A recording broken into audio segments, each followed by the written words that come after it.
Akkam nagaa jirtu barnoota gabaabaa amma isinii qabadhee jiru arrabni keenya waa'ee fayyaa keenyaa maal nutti himuu danda'a kan jedhu irrattidha. Kun kan daa'immanis dabalatee arrabni nam tokko waa'ee fayyaa nama sanaa maal himuu danda'a kan jedhudha. Bakki adda addaa arraba keenya qaama keenya bakka adda addaa bakka bu'a.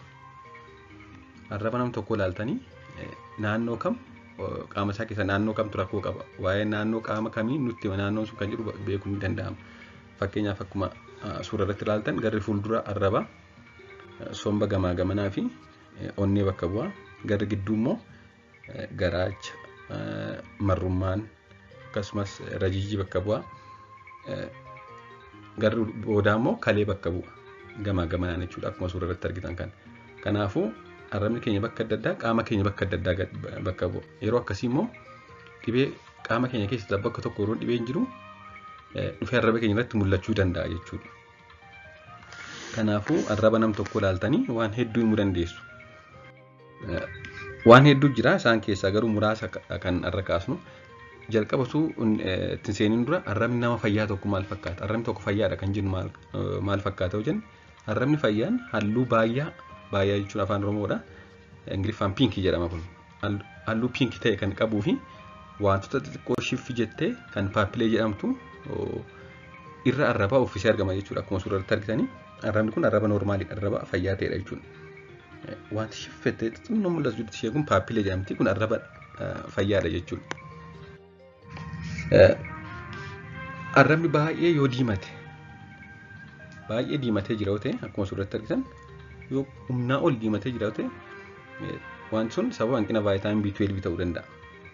Akkasumas immoo diimatee akka suura kanarratti argaa jirtan diimatee shiffitaa yookaan wanta shiffitte wanta ol ba'ee paappilee jenne sasila paappilee jennarra dabalata baay'ee gurguddatee shiffi jedhee fagootti kan mul'atu yookaan strooberii taang kan jedhamu jira. Strooberii taangiin kun white or red diimaa yookaan adii ta'uu danda'a.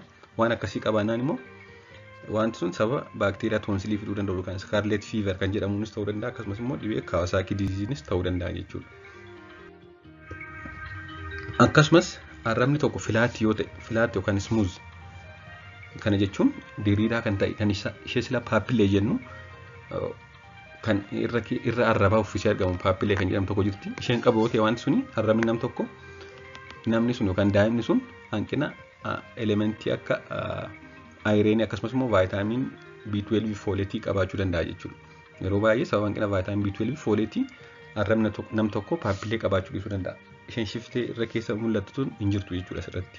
Smooth ta'e filaatti kan ta'e yookaan smooth kan ta'edha jechuudha arrabni kun.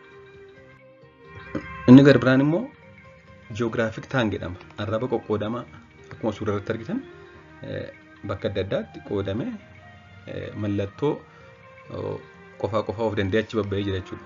Akka suura irratti argaa jirtan kana. Kun ji'oogiraafik taang jedhama. Yeroo hedduu wanti kana fidu beekamuu baatuyyuu wanti kun namoota akkamirra baay'ata? Namoota aarii baay'isan, namoota rakkoo xiinsammuu qaban yookaan psychological problem kan jedhamu namoota qaban. Akkasumas immoo namoota jeeqamuu hormoonota adda addaa qaama keessa jiran qaban akkasumas namoota dhibee sukkaaraa qaban irra baay'ata jechuudha. Haa ta'u malee darbees namoota dhibee kana hin qabne irratti mul'achuu danda'a. Inni gara biraan arraba waan adii ta'e ofirraa qabu kan keessa afaanii illee dabalatee addeessuu danda'u akkasumas kan wanta adii kana yeroo irraa kaasuuf jennu yeroo irraa haquuf jennu kan dhiiguu danda'u yoo ta'e wanti kun fangasii afaanii yookaan oral candidiasis kan jedhamu fangasii afaan keessa madeessuun kan dhufudha jechuudha.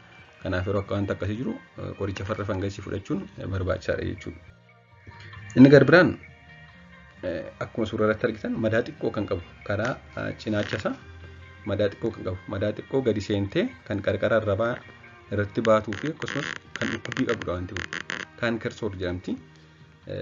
Kun namoota akkamirra baay'ata? Namoota yaaddoo baay'isan, namoota jireenya stireesii ta'e jiraatan akkasumas immoo of ciniinuu irraa kan ka'e madaa'uu danda'a. Akkasumas immoo wantoota ho'aa ta'an nyaata adda addaas haa ta'u dhugaatii adda addaa wantoota ho'aa ta'aniin gubachuun arrabaa kanaaf saaxiluu danda'a jechuudha. Kaankersoor kana develop akka isaan godhan taasisuu danda'a jechuudha. Inni gara biraan wanta adii kan arraba irra hin haqamne sila oral candidiasis yookaan fangasii afaanii suni wanta adii ta'edha. Haa ta'u malee arraba irraa hin haqama yeroo haqamu hin dhiiga.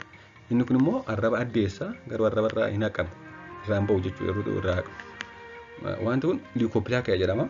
wanti yeroo dheeraaf arraba madeessee akka jiru agarsiisa. Kana jechuun egaa Oromoffaan xinnoo ibsuun rakkisa. Yeroo wanti kan leukoplakia kun jiru wanti adii kan arraba irraan gadhiifne kun jiru wanti afaan madeesse chronic irritation of the mucous membrane of the mouth wanta adda addaan kan afaan madeessuu danda'u fangasii dabalatee jira. Wanta adda addaa yeroo dheeraaf tarii afaan yoo madeessee ture irriteet godhee yoo ture afaan wanti kun leukoplakia kun hin ba'a jechuudha. Akkasumas akka suuraa irratti argitanii arraba bo'ii baay'atu kan qoqqoodamee jiru akkuma suuraa irratti argitan kana yookaan fishered tongue jedhama kuni. Kana yeroo baay'ee maaltu akka fidu hin beekamu. Haa ta'u malee yeroo baay'ee namoota hanqina nyaataa qaban irratti baay'ata yookaan malnourished kan ta'an namoota akkasiirra wanti kun yeroo hedduu mul'ata. Akkasumas immoo daa'imman dhibee Down syndrome jedhaman qaban irra hedduu baay'ata jechuudha. Kanaafuu warreen gurguddoo anis ni qabadhee jiru kanumadha. Wantoota hedduu jiru garuu ammaaf maatiin beekuu qabu kan jedhan warruma kana qofaadha. Warri kaan dhibee tokko jedhanii muuf kan nama rakkise. Kanaaf waan hordoftaniif hedduu galatoomaa. Subscribe gochuun dagatinaa waan hedduu irraa barattu galatoomaa.